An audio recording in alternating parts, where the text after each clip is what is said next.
2020 में रिलीज हुई एक ऐसी फिल्म जो कि 2018 में रिलीज हुई बागमती फिल्म की एक रीमेक है और इन दोनों ही फिल्मों को जी अशोक ने डायरेक्ट किया है। अब क्योंकि ये फिल्म काफी नई है तो इसकी रेटिंग्स IMDb वगैरह पे फ्लक्चुएट हो रही है, लेकिन इन जनरल लोग इस फिल्म को रीमेक होने की वजह से ज्यादा पसंद नहीं कर रहे हैं।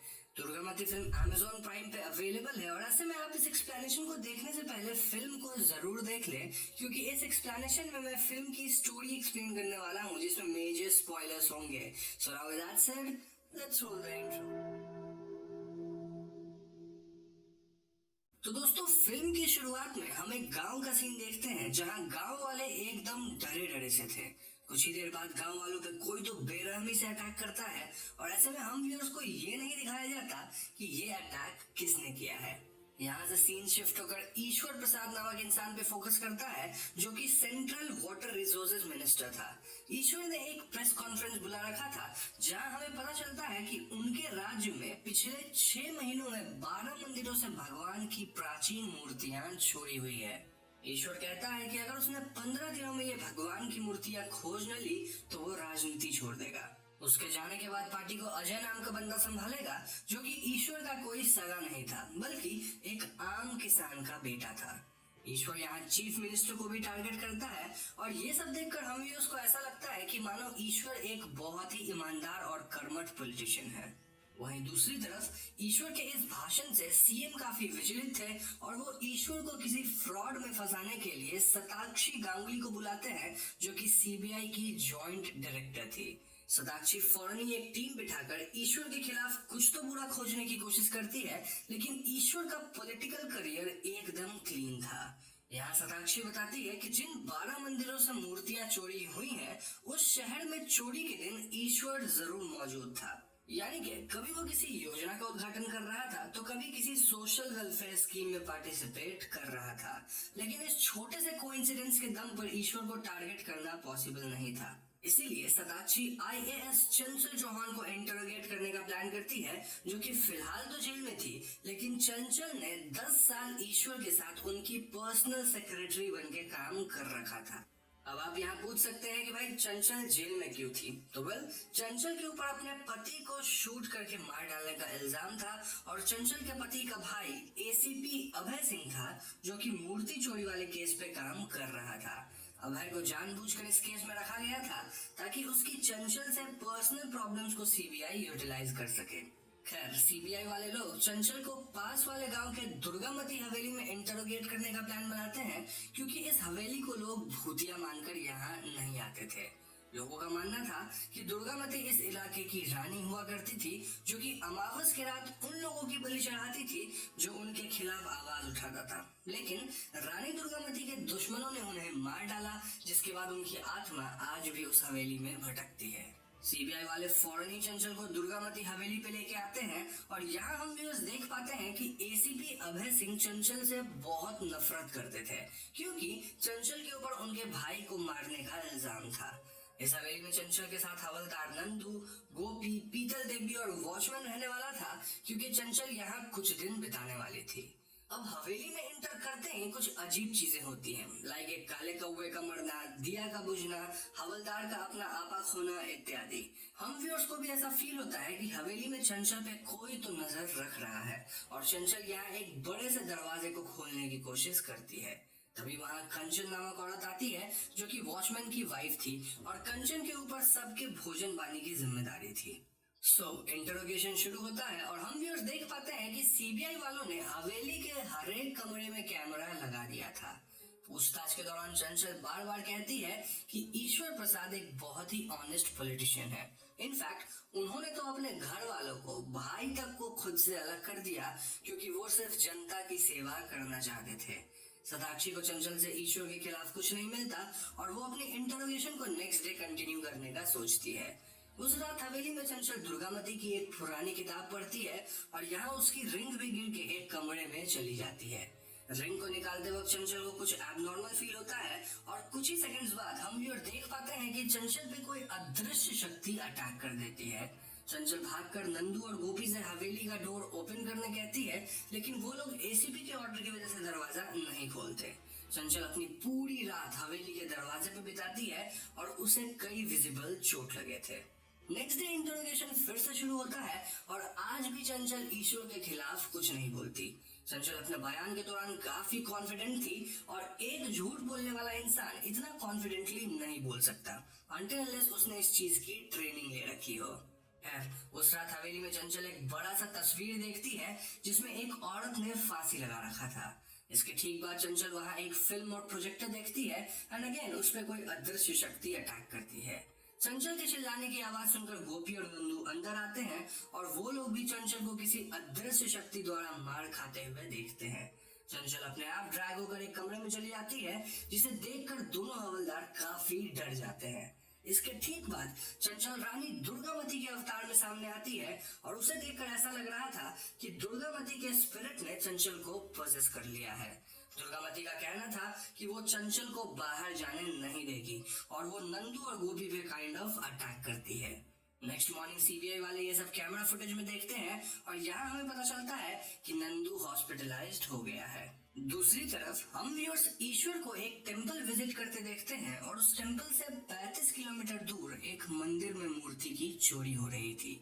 इस चोरी में अजय इन्वॉल्व था और हम व्यूअर्स को ऐसा प्रतीत होता है कि अजय के इस करतूत के बारे में ईश्वर को पता नहीं है, ऑल्दो ईश्वर को अजय पर शक जरूर हो रहा था। खैर, यहाँ से कहानी पास्ट में जाती है जब चंचल एक आईएएस ऑफिसर हुआ करती थी। यहाँ हम व्यूअर शक्ति नामक इंसान को देखते हैं जो कि गरीबों की आवाज था और वो कई बार गरीबों के लिए प्रोटेस्ट वगैरह करता था। ऐसे ही एक प्रोटेस्ट में जनता वॉयलेंट हो गई थी, लेकिन शक्ति ने चंचल को बचाया विद शोड कि शक्ति एक बहुत ही साफ दिल का इंसान था।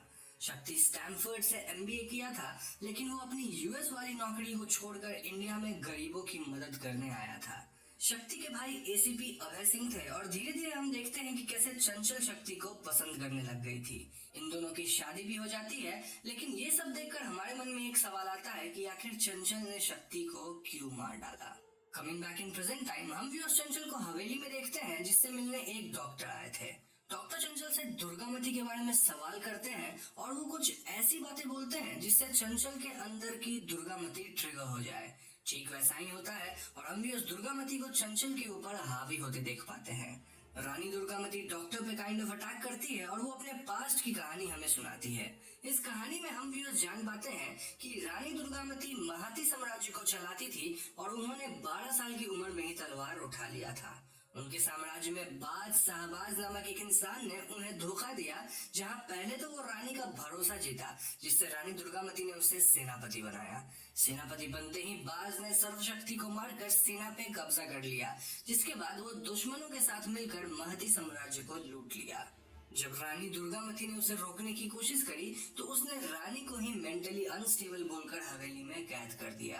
रानी दुर्गावती से ये सब देखा नहीं गया, जिसके परिणाम अनुसार उन्होंने फांसी लगाकर अपनी जान दे दी। रानी का कहना था कि जब तक वो बाज शहबाज से बदला न ले ले तब तक वो वापस नहीं जाएगी। अब ये सब देखकर डॉक्टर कहते हैं कि Chanchal kakorrhaphiophobic, that is fear of failure, और स्किज़ोफ्रेनिक है, जिस वजह से वो रानी दुर्गावती की कहानी में अटक गई है। चंचल यहाँ अरबिक लैंग्वेज में भी बातें कर रही थी, जबकि उसे वो लैंग्वेज आती तक नहीं थी। इन इवेंट्स और कुछ सुपरनैचुरल हैपनिंग्स को देखने के बाद सीबीआई टीम डिसाइड करती है कि वो लोग एक तांत्रिक से मदद मांगेंगे। फिर क्या था, उसी रात एक तांत्रिक को हवेली में लाया जाता है और हवेली के पास आते ही ये तांत्रिक एक खुफिया रास्ता ढूंढ निकालता है जिससे हवेली के अंदर जाया जा सकता था। हवेली के अंदर ये तांत्रिक एक जार ढूंढ निकालता है जिसमें एक सांप कैद था और उसके हिसाब से हवेली में नाग बंधन लगा है। वो एक निराकार रुद्राक्ष स्थापित करता है जो कि पॉजिटिव एनर्जी के प्रेजेंस में रेड हो जाएगी और नेगेटिव एनर्जी के प्रेजेंस में ब्लैक हो जाएगी। इसके अलावा वो चंचल के कमरे में एक वाटर पॉट डलवाता है जो कि 2 आत्माओं के प्रेजेंस में दुर्गंध देने लग जाएगी।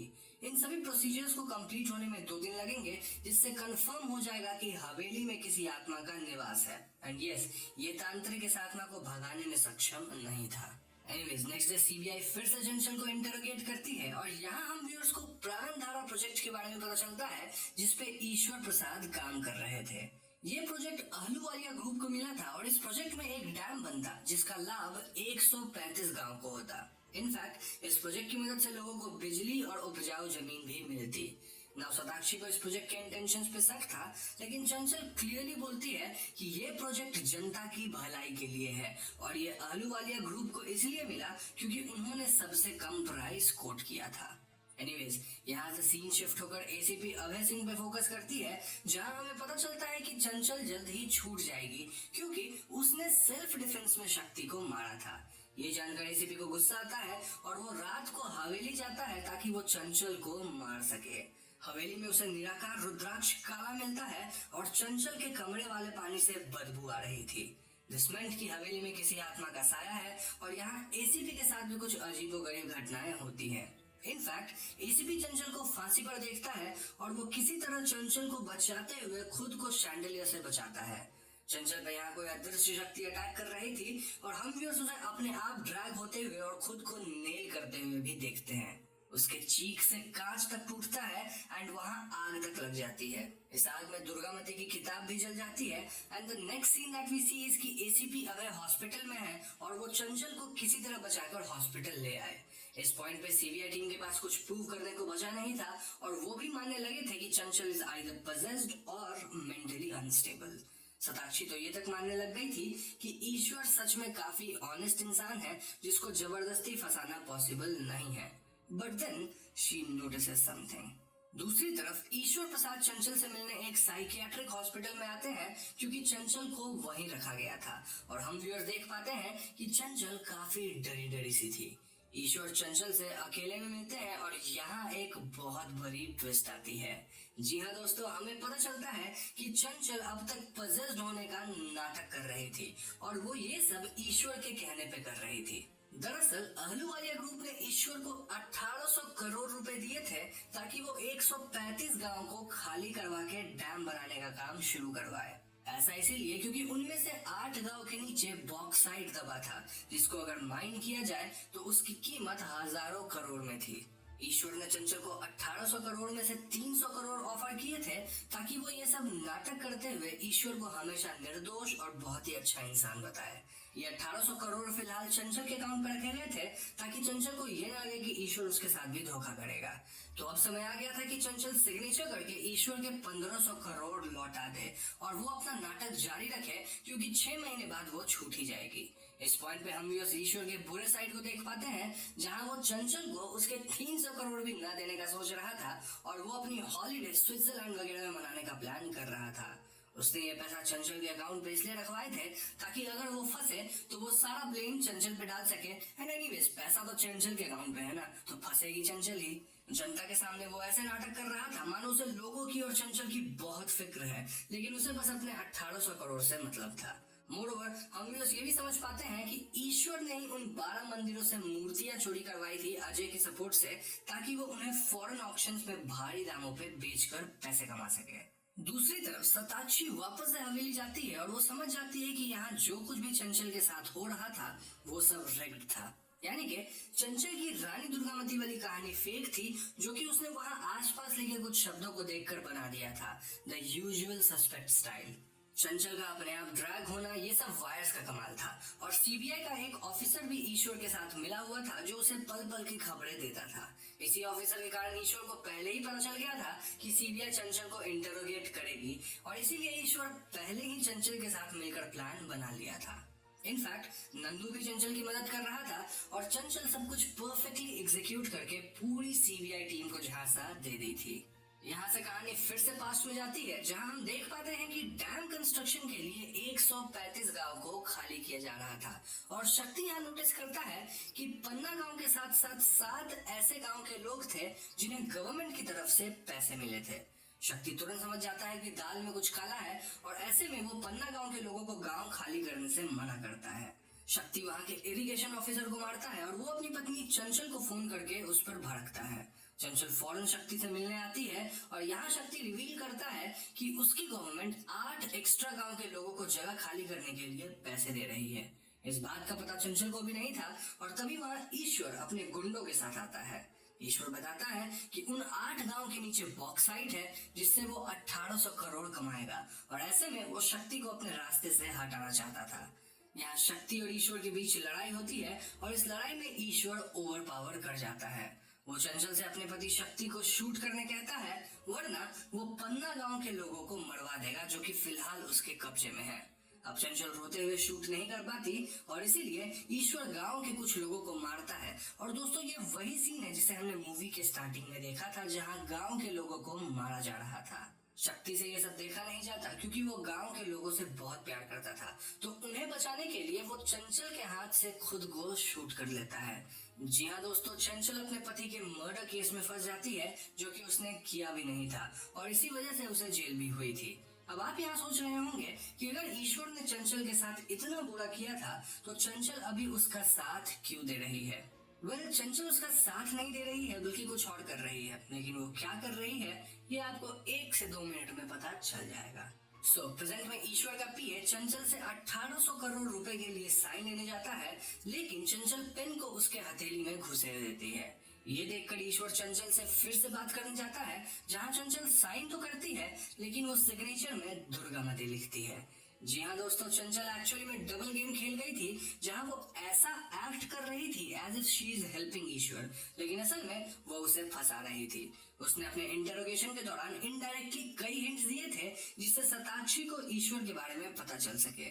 उसने ये सब डायरेक्ट नहीं बताया क्योंकि सीबीआई में ईश्वर का एक आदमी था और अब चंचल ईश्वर को फूटी कौड़ी नहीं देने वाली थी। ये सब जानकर ईश्वर चंचल पे भड़कते हुए अपनी सारी काली करतूतों के बारे में बात करता है, जो कि एक कैमरा में रिकॉर्ड होकर देश भर में लाइव टेलीकास्ट हो रहा था।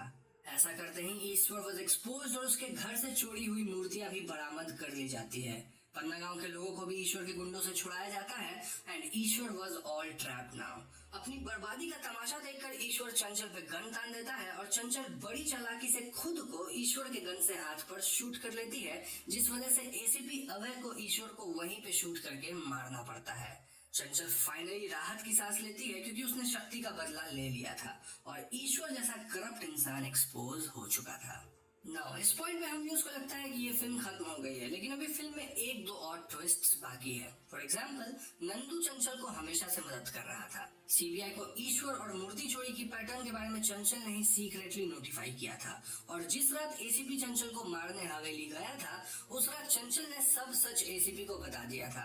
दैट इज कि ईश्वर ने एसीपी के भाई शक्ति को मारा है, चंचल ने नहीं मारा है। ये सब जानने के बाद एसीपी भी एक दिन पहले से चंचल के प्लान में शामिल हो गया था और इसीलिए एसीपी आकर ईश्वर को शूट कर देता है क्योंकि उन्होंने पहले ही ईश्वर को मार डालने का प्लान बनाया था।